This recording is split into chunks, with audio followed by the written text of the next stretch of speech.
Hello, அது சுகம் லாட்ஜா? ஆமாங்க. அங்க விஸ்வம்னு ஒருத்தர் தங்கியிருக்காருல்ல? ஆமா. அவர்கிட்ட நான் கொஞ்சம் அர்ஜென்ட்டா பேசணுமே ப்ளீஸ். ஒரு நிமிஷம் லைன்ல வெயிட் பண்ணுங்க, கனெக்ட் பண்றேன்.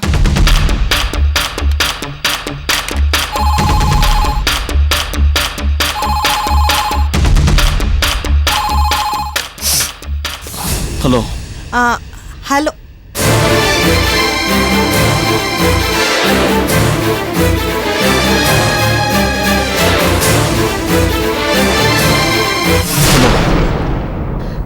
என்ன?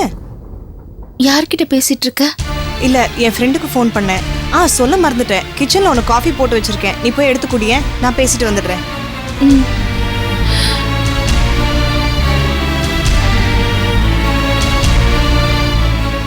Hello hello.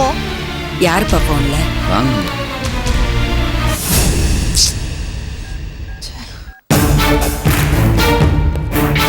$104 check out.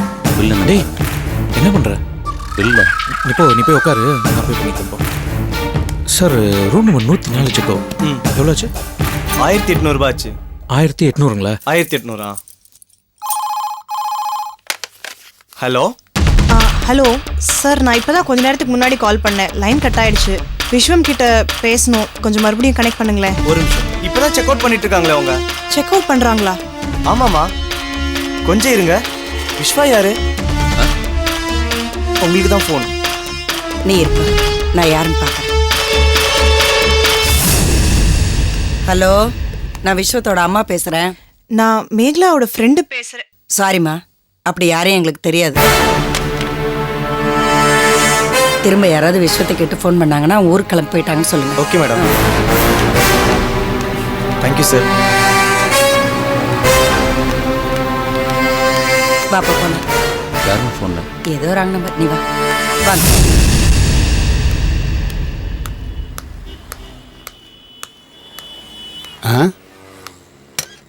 என்ன போட்டி இருக்கு? பாப்போம்.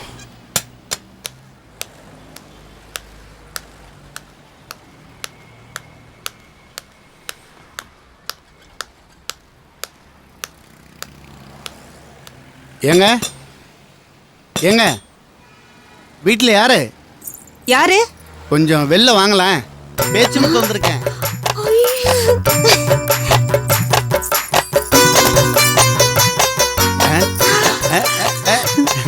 என்ன வேணும்? சரவண வீடு பூட்டி இருக்கு, அதனால சரவண வீடு திறந்திருந்ததுன்னா அமுதா தங்கச்சி சூடா காபி போட்டு கொடுக்கும். அமுதா உங்களுக்கு தங்கச்சியா? ஆமா, என்னை விட ஒரு வயசுக்கு தான் சின்னது. நான் தங்கச்சின்னு தான் கூப்பிடுவேன். அவ்வளவு வயசு ஆயிடுச்சா? நான் கூட உங்களை யூத்துன்னு நினைச்சேன். நான் கூட தான் உன் குரலை கேட்டு என்னென்னவோ கற்பனையில் இருந்தேன். அதெல்லாம் சரி, உள்ள கூப்பிட்டு ஒரு காஃபி தரக்கூடாதா? ஆஹா, அண்ணன் வந்து திட்டுவாரு. வயசு பொண்ணு நீ, ஆம்பளை எப்படி உள்ள விடலான்னு கேட்பாரு. என்னது வயசு பொண்ணா? இதெல்லாம் வேணாம். நான் என்னையே பார்த்துட்டேன். அந்த சீப்புக்குள்ள இருந்தது மொத்தம் 18 முடி. அதுல 4 தான் கருப்பு முடி, மற்றதெல்லாம் வெள்ளை முடி. நீ வயசு பொண்ணா? நீங்க கூட தான் யூத்து கிடையாது. அந்த அமுதா ஆண்டியை விட ஒரு வயசு அதிகம்னு சொல்றீங்க. ஆமா, உண்மைதான். ஆனா நீ அமுதாவையே ஆண்டின்னு கூப்பிடுறியே, நீயே ஒரு ஆண்டி மாதிரி தான் இருப்ப போல இருக்க. ஐயோ, நீங்க போங்க. எங்க அண்ணன் இங்க பக்கத்துல கடைக்கு தான் போயிருக்காரு. வந்தாருன்னா அவ்வளவுதான், திட்டுவாரு. நீங்க போயிடுங்க, போங்க. சொன்ன கேட்க மாட்டீங்களா? போங்க.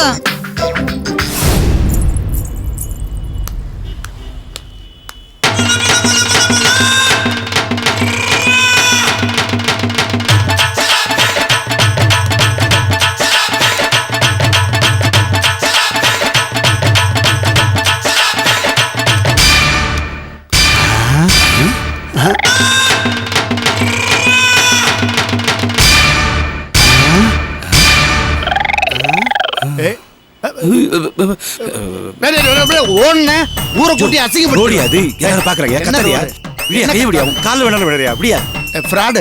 எங்க 1000 ரூபாங்க, 1000 ரூபா கொடு, இல்ல போலீஸ் வர வச்சு மாட்டி விட்டுருவேன். ஐயோ கத்தாதியா கத்தாதியா. ஏன் தங்கச்சிக்கு அதில் விழுந்துட போதியா? என்னது? இந்த வீட்டில் இருக்கிற பொண்ணு ஓன் தங்கச்சா? ஆமாய்யா, இதுவும் என் வீடு தான், பக்கத்து வீடும் என் வீடு தான். ஆமா நீ எதுக்கு இங்க வந்த? பக்கத்து வீட்டுல குடியிருக்கிற சரவணனுக்கு நான் முறமாம நான் அப்பப்போ வந்து போவேன். அப்பப்போ வருவியா? ஆ, அப்போ என் தங்கச்சி கூட உனக்கு பழக்கமா? ஆ, ஒரு பேச்சு வாக்குல ஃப்ரெண்ட் ஆயிட்டோம். இது வரைக்கும் உன் தங்கச்சியை பார்த்ததே கிடையாது. அப்பாடா. யோ, நானும் என் தங்கச்சி எப்படி தெரியுமா? ஆ.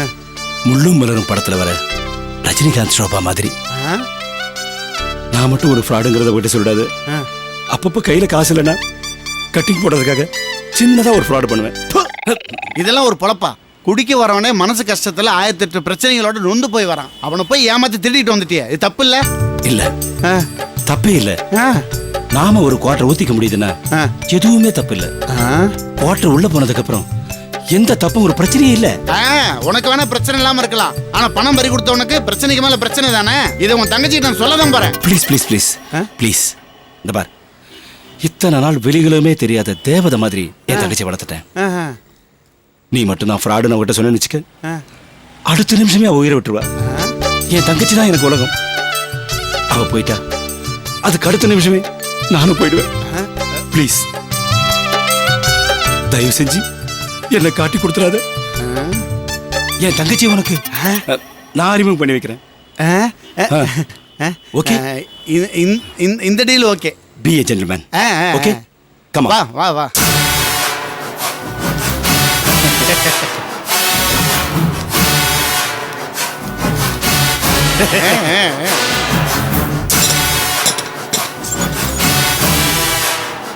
எங்க? ஆ, இங்கே இரு. ஆ. பழனி, அம்மா பழனி, கதவை தரமா, அண்ணன் வந்திருக்கேன். அம்மா பழனி, அண்ணன் திருத்தணி வந்திருக்கேம்மா, கதவை தரமா. இதோ வந்துட்டேன் அண்ணே.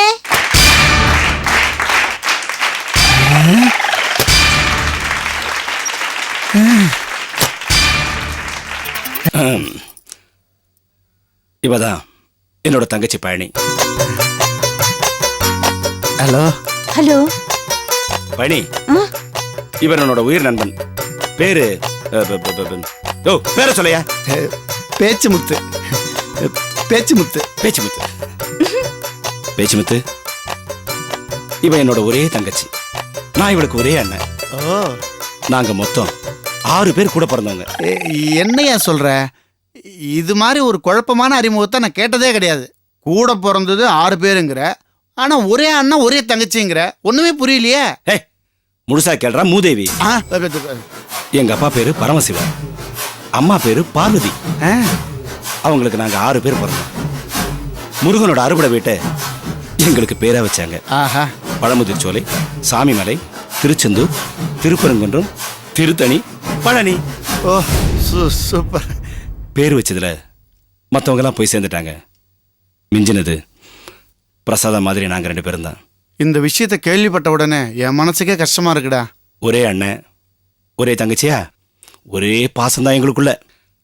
அதான் சொன்னேனே, முள்ளும் மலரும் ரஜினி ஷோபா மாதிரி. பல சமயங்கள்ல இவளுக்கு நான் தான் மருதாணி வச்சு விடுவேன். எங்க அண்ணன் மருதாணி வச்சு விட்டாருன்னா நல்ல சிவப்பா இருக்கும். இவளை பிரிய மனம் இல்லாமத்தான் நான் இன்னும் கல்யாணமே பண்ணிக்கல. ஏன்னா பொண்டாட்டியா வரவ எங்களை பிரிச்சுட்டானா? முள்ளும் மலரும் படத்துல என்னாச்சு? சரத்பாபு வந்து ஷோபாவை கரெக்ட் பண்ணிட்டு வரல. அது மாதிரி என் தங்கச்சி யாரும் கூட்டிட்டு போயிடக்கூடாதுன்னு தான் நான் அவளை பொத்தி பொத்தி வளர்த்து வச்சிருக்கேன். ஒரு நிமிஷம், இவ்வளவு தூரம் வந்துட்டேன், ஒரு கப் காஃபி சாப்பிட்டு போ. அம்மா பழனி, பால் இருந்தா காஃபி போட்டு கொடு, இல்லாட்டி இந்த மூஞ்சிக்கு பச்சை தண்ணி போதும். சரிங்க. நான் போய் மோங்கிட்டு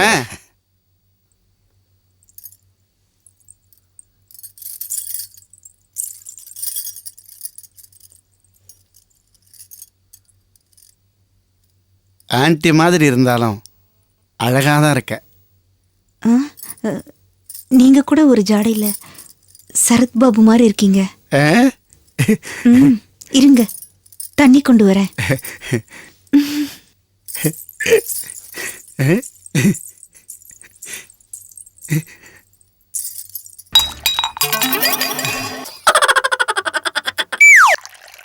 சீக்கிரம் ஆத்துங்க, குழந்தை அழுவுது இல்ல. அதான் ஆத்திட்டு இருக்கேன்ல. ஆமா, பெருசா ஆத்துறீங்க. இருடா பால் கொடுக்குற பாப்பா. எங்கடா ஊரை சுத்திட்டு வர? என் ஃப்ரெண்டை பார்க்க போனேன். எப்பவும் 4 வெட்டி பசங்களோட ஊரை சுத்திட்டு உருப்படுற வழியை பார்க்காத. ஏய், உனக்கு சம்மந்தம் இல்லாம விஷயத்துல தேவையில்லாம மூக்க நுழைச்சிட்டு இருக்காத. அது எப்படிடா? நீ எப்படியோ பொண்ணு விட்டுற முடியும்? உன் கூட பிறந்து தொலைச்சிட்டேன்னா அந்த பாசம் கொஞ்சமாவது இருக்காதா? நாளைக்கு என்ன ஞாபகம் இருக்கா? இருக்கு. நாளைக்கா சீக்கிரம் போ. என்ன தாமரை, காலையிலங்காட்டியும் வளவளான்னு பேசிட்டு இருக்க? நைன்னு பேசுறத நிறுத்த மாட்டியா நீ? இல்லப்பா, அவன் நாளைக்கு கோர்ட்டுக்கு போகணும். அந்த ஞாபகமே இல்லாம இருக்கா. நாளைக்கு ஊரை சுத்திட்டு வந்துட போறான்னு தான் சொல்லிட்டு இருக்கேன். கோர்ட்டுக்கு தானே? தெரியும். பூபதி, நாளைக்கு கோர்ட்ல ஹியரிங் இருக்கு. நீ போகாம இருந்தா ஏதாவது பிரச்சனை வந்துடும். என்ன புலப்படாது. எத்தனை வருஷமா நாம தொழில் பண்றோம், ஏதாவது பிரச்சனை வந்திருக்கா? இப்ப என்னடானா கோர்ட்டு போலீஸ் ஸ்டேஷன்லாம் தண்ணி பட்ட பாடம் ஆயிடுச்சு. என்ன இளவிடாது. எப்ப அந்த கலையரசு குடும்பத்தோட சம்மந்தம் பண்ணணும்னு நினைச்சீங்களோ அன்னைக்கே பிரச்சனை ஆரம்பிச்சிருச்சு. ஆமா, அதுக்கப்புறம் தான் ஒண்ணு பின்னாடி ஒண்ணு எல்லாம் பிரச்சனையா தானே இருக்கு. மாமா, யாராவது வீட்டுல பிரச்சனை வந்துருச்சுன்னா அதுல இருந்து எப்படி ஒதுங்குறதுன்னு தான் பாப்பாங்க. ஆனா இந்த வீட்டுல அப்படியா? ஏதாவது பிரச்சனை வந்துருச்சுன்னா வான்னு வரவேப்பீங்க. மாமா, பூபதி கோர்ட்டுக்கு போற விஷயம் இந்த அளவுக்கு பெரிய பிரச்சனை இருக்காது.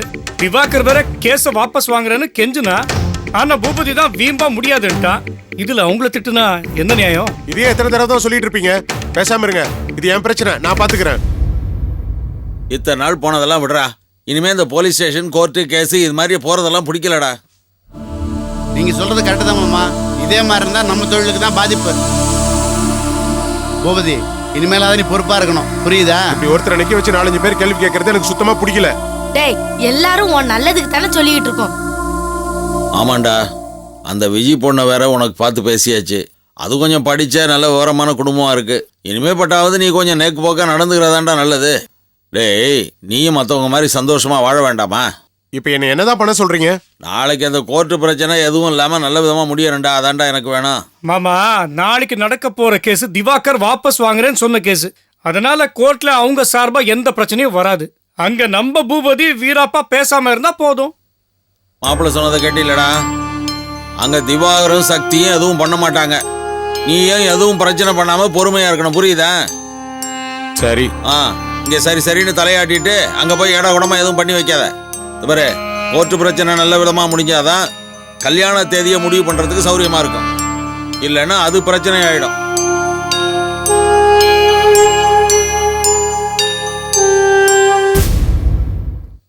திவாகர் வரேன். திவாகர், என்னம்மா டிஃபன் சாப்பிட போறீங்க? நான் ஆபீஸ்ல போய் கேண்டீன்ல சாப்பிட்டுக்கிறேன்ப்பா. Okay. மாமா, அத்தை வந்தா சொல்லிட்டு போலான்னு பார்த்தேன்.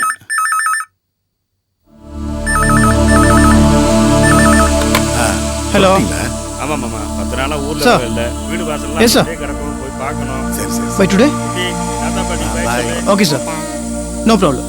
யா மாமா, என்ன திவாகர்? ஆஃபீஸ் விஷயமா அடிக்கடி ஊருக்கு அனுப்புறாங்கன்னு சலிச்சுக்கிட்டீங்களே, இப்போ அதே நிலைமை தான் எனக்கும். எந்த ஊரு?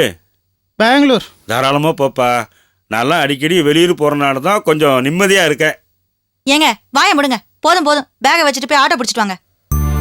திவா, என்ன திடீர்னு பெங்களூருக்கு? இல்லைப்பா, செமினார் இன்னைக்கே கிளம்பணும்னு சொல்கிறாங்க. போக வேண்டியதானே? இல்லை, அது ப்ராப்ளம் இல்லை. நாளைக்கு கேஸ் விஷயமா சக்தி கூட கோர்ட்டுக்கு போகணும். எப்படி சக்தி மட்டும் எப்படி தண்ணி அனுப்புறது? என்னடா உன் மனசுல என்ன நினைச்சிட்டு இருக்க? நாங்க அவ்வளவு தூரம் சொன்னதுக்கு அப்புறம் நீ என்னடா? கொஞ்சம் பொறுமையா இருங்க. ஃபர்ஸ்ட் புரிஞ்சுக்கோங்கம்மா. இப்போ எனக்கு வேணாம் தான் தோணுது. ஆனால் என்னோட கருத்தை மட்டும்தான் என்னால் சக்திக்கிட்ட சொல்ல முடியும். இதுதான் பண்ணுன்னு என்னால் வற்புறுத்த முடியாதுமா. அதை நான் தப்புன்னு நினைக்கிறேன். என்னங்க இவன் தப்புன்னு தெரியுமா? ஆனா தட்டி கேட்க மாட்டானா? இவளை கெடுக்கிறதே இவன் தாங்க. இப்படி எல்லாத்துக்கும் கோயில் மாடு மாதிரி தலையாட்டிக்கிட்டு இருந்தா எப்படிங்க? அத்தை, என் மேல இருக்க கோவத்தை எதுக்கு அவர் மேல காமிக்கிறீங்க? நான் அப்படி என்ன தப்பு பண்ணேன்? அம்மா தாயே, நான் உன்கிட்ட எதுவும் பேசலாமா? என் பிள்ளைகிட்ட பேசிக்கிட்டு இருக்கேன். அத்தை, நீங்க அவர்கிட்ட பேசுனதுக்கு நான் ஒன்னும் சொல்லல. நான் என்னமோ தப்பு பண்ணிட்டேன், அதை அவர் தட்டி கேட்கலான்னு கேட்டுட்டு இருக்கீங்களே, அதுதான் என்னன்னு கேக்குறேன். பாத்தீங்களா கூட பேசிக்கிட்டு இருக்கா. துர்கா, கொஞ்சம் அமைதியா இருமா. சக்தி, என்னம்மா அது? என்னம்மா இது? ஒரு விஷயத்துல எனக்குன்னு தனிப்பட்ட கருத்தே இருக்காதா? நான் தப்பு பண்ணிட்டேன்னு சொல்லிக்கிட்டே இருக்காங்க. அப்படி நான் என்னதான் பெருசா தப்பு பண்ணிட்டேன்? என் குடும்பத்தை பத்தி கேவலமா பேசினதுக்கு தண்டனை வாங்கி கொடுக்கணும்னு நினைக்கிறேன். அது தப்பா? அது தப்பு இல்லம்மா. ஆனா மேலும் மேலும் பிரச்சனை தேவையானதை நான் கேட்கிறேன். அப்படின்னு நீங்க நினைக்கிறீங்க. ஆனா நான் என்ன நினைக்கிறேன் தெரியுமா? தொடர்ந்து என் குடும்பத்துக்கு டார்ச்சர் கொடுக்குற அந்த பூபதிக்கு ஒரு முடிவு கட்டணும்னு நினைக்கிறேன். என் அக்கா தங்கச்சிங்க ஏன் என் குடும்பத்தை பத்தி அவன் கேவலமா பேசியிருக்கான். நானும் பாத்துக்கிட்டே இருக்கேன். ஏன் அக்கா தங்கச்சி ஏன் குடும்பம்னு பேசிட்டு இருக்கே? உன் குடும்பத்துக்காக எங்க சித்தி வீட்டு நிம்மதி கடனுமா? ஏங்க, நான் தெரியாம தான் கேக்குறேன். இந்த விஷயத்துல நீங்க யாருங்க தலையிடுறதுக்கு?